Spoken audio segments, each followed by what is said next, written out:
vlastne určité veci napravil. A to, že on padol alebo vo väzení dal výklad tomu jednému alebo tým dvom, ktorí mali tie sny, to bola ďalšia cesta, aby sa dostal vyššie. Vidíš,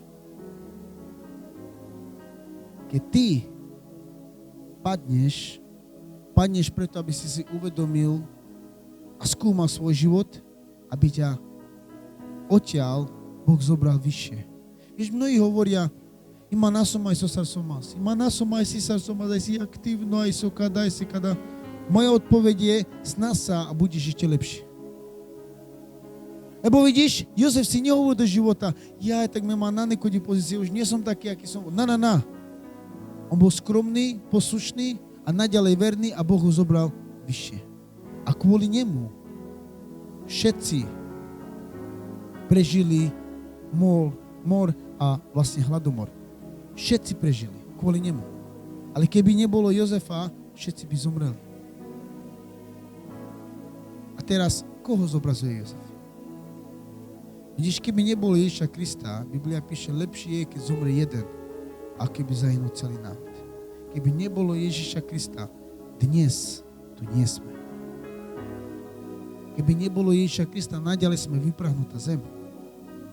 Keby nebolo Ježiša Krista, naďalej sme psi.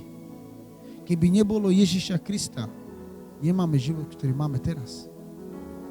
Neviem, kde by som bol ja. Pravdu ti povedať. Neviem, kde by som bol. A neviem, čo by sa stalo so mnou, keby som nespoznal Pána, keby som neprišiel tu do Doncastru. Možno by som sedel 7 rokov v base pre drogy, vlamačky. Preto, že som predával drogy. Možno by som sedel 7 rokov v base. Možno by som ani manželku nevidel. Neviem. Možno by som nebol ani pri rodine. Neviem.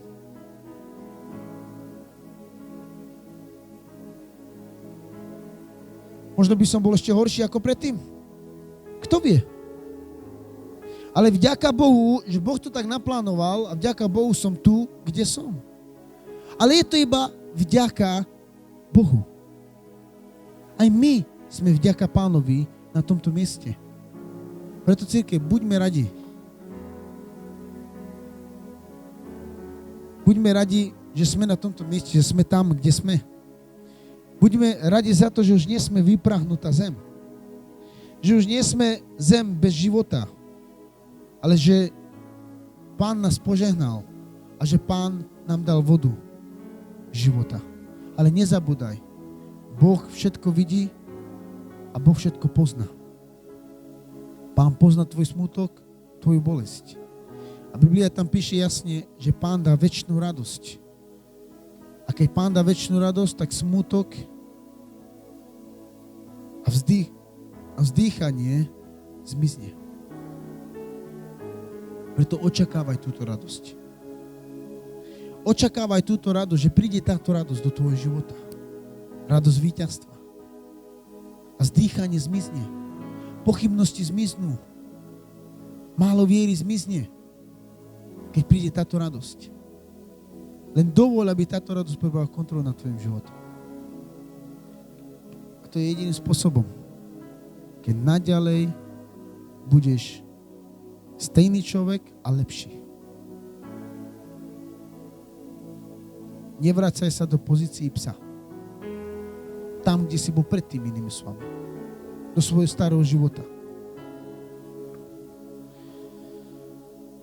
Amen, cirkev?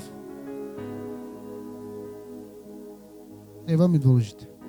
Veľmi dôležité. Víš, nechcel som ísť do... Mnohokrát si toto počuli, čo som teraz kázal. Je to tak? Nechcem ísť do hlbokých veciach a tak ďalej. Takéto veci rád rozkladáme na skupinkách a nie to. Nechcem vyzerať dôležitý a veľmi múdry človek. Niekedy stručné a jasné veci sú lepšie ako hlboké veci. A keď človek nedokáže naplňať stručné a jasné, jednoduché slová, ako môžeš naplniť hlboké tajomstva? A práve aj keď niektoré kázne sú také jednoduché, ako keby stále to isté dookola, lepšie je takto kázať, ako doniesť niečo nové, hlboké, ale pritom veľmi ťažké. Na pochopenie a veľmi ťažké žiť. Amen. Dobre. Chcem, aby sme niečo dneska zmenili. Ja pustím chválu a bude výzva na tomto mieste. Chcem, aby každý, kto dnes vie, že potrebuje v živote zmenu, ak vnímaš, že v tvojom živote je nejaká vyprahnutá zem a že ešte niekde tam si blízko to, alebo ak vidíš, že tvoj život nefunguje ako má, nehovorím, že ja zmením tvoj život, ale môžeme sa pomodliť a dovolíme Bohu, aby Boh konal v tvojom živote. Veríš tomu, cirkev?